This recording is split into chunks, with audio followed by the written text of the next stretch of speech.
Today I'm going to share with you guys a concept that I find crucial or essential to take good pictures, which is called figure-ground relationship. And it refers to the relationship between the subject, figure, and the background, the ground, basically. So you need always to make a good separation between your subject and the background. It can be done through contrast, through color, even through bokeh. Imagine you have a nice subject, or someone doing something memorable, something really like special, unique, interesting, but it's not visible in the shot. So the whole idea of this is making the picture more readable for the viewer. If you have two people overlapping each other, it's going to be hard for the viewer to understand what's going on. If the background is really dark and the people are wearing dark clothes, they're not going to stand out of it.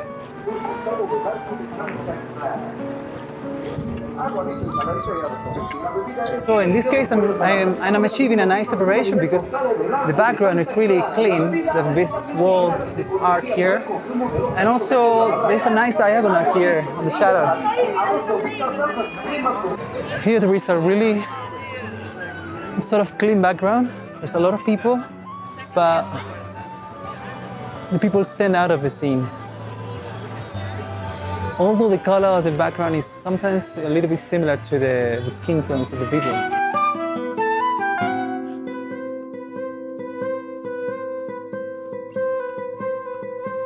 So I want the people to separate a little bit from each other.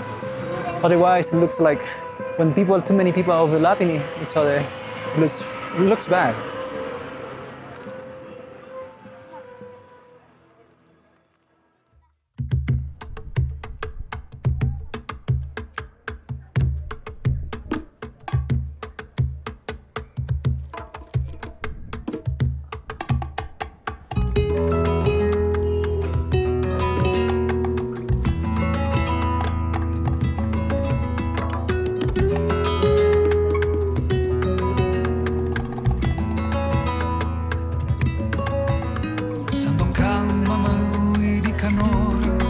Fueron al Perú a ver cómo es. Dos amigos curiosos de tres tan distintos caminos. Sandokan fue para Chorrillos, hizo unos amigos. Conoció una samba muy bien despachada, se llenó de hijos.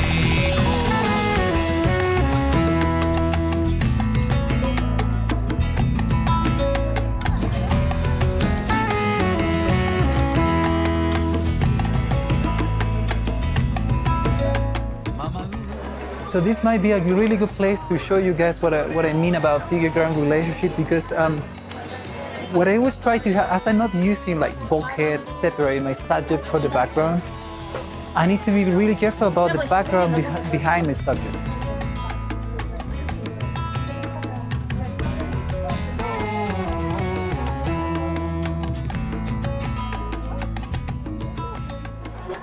I always remember this concept that I learned when I studied music. Somewhat related with balance.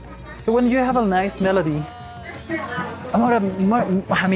like a very complex melody, the harmony should be like more simple. On the other hand, when the melody is really simple, the harmony has to be more complex so that it makes the melody to elevates everything, you know. So I always use this concept in photography as well. So whenever I have a busy background, I try to simplify, have less people maybe in the scene. I wait, maybe I step back or step in a little bit more. On the other hand, when it's full of people and there's a clean background, I can put more people in the background because people are going to stand out. Like these walls here are very clean.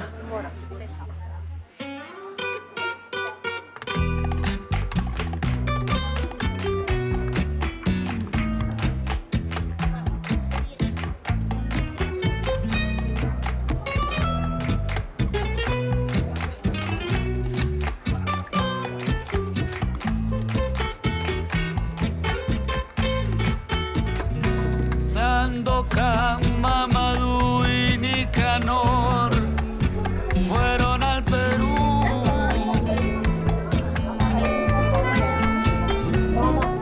Es extranjero que con el tiempo se van volviendo ya local. Coman rico, no dicen pa' dónde van. Sandokan con unos amigos se embaló en Trujillo y una blanca le hizo gastar todo su sueldo.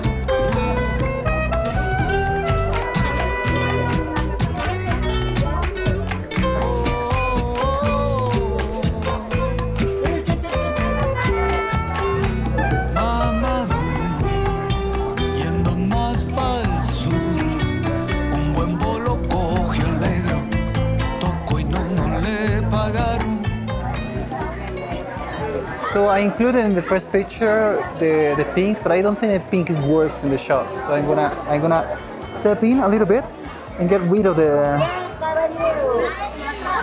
The idea was to show you, like, I first created a shot, including the pink of a woman on the right side, but I don't think it was working as a color palette. So I step in a little bit to get rid of this color that I don't like it. That's the difference between painting and photography.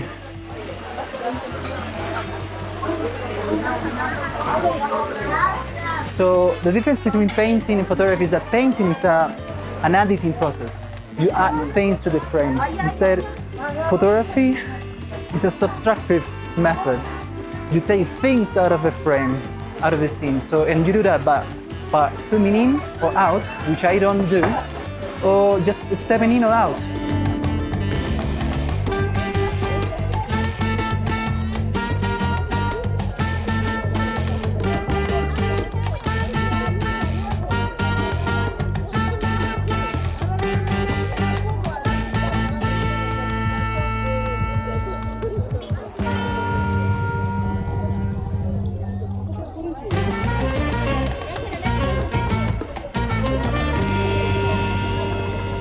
Thank you guys for watching till this point. I really appreciate it.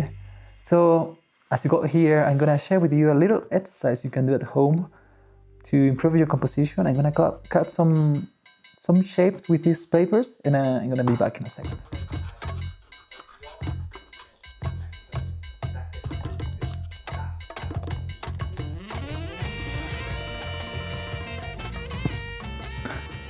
So now imagine over here that this black piece of paper, the camera sensor. It's actually almost the same aspect ratio, I think, 3:2. So now let's play with some shapes. This is very boring, but maybe I can create disruption and put this dot here close to the border, and everything that is closer to the borders actually has more weight. Or maybe I can play like this. And now I create negative space on this area. Or maybe I can play with scale. Have elements of different sizes, you know, and I always look for odd numbers, and you see like that, so they work better together. Or maybe there's some leading lines that help you to see a small subject on the right side. Or even these pure shapes can help you to recognize something as simple as a sunset. Maybe, and some buildings. I can put some buildings here on the side, up, maybe a tree over here, and so on. So this exercise really is going to really help you to understand how the elements relate to each other and how they relate to the background. For instance, if I have three elements like this overlapping each other, you cannot see exactly what's going on. However, if I maybe weigh these, let's say, people, they separate to each other and they get like this, now I have a nice rhythm. So this is a really good exercise that you should do in order to improve your composition.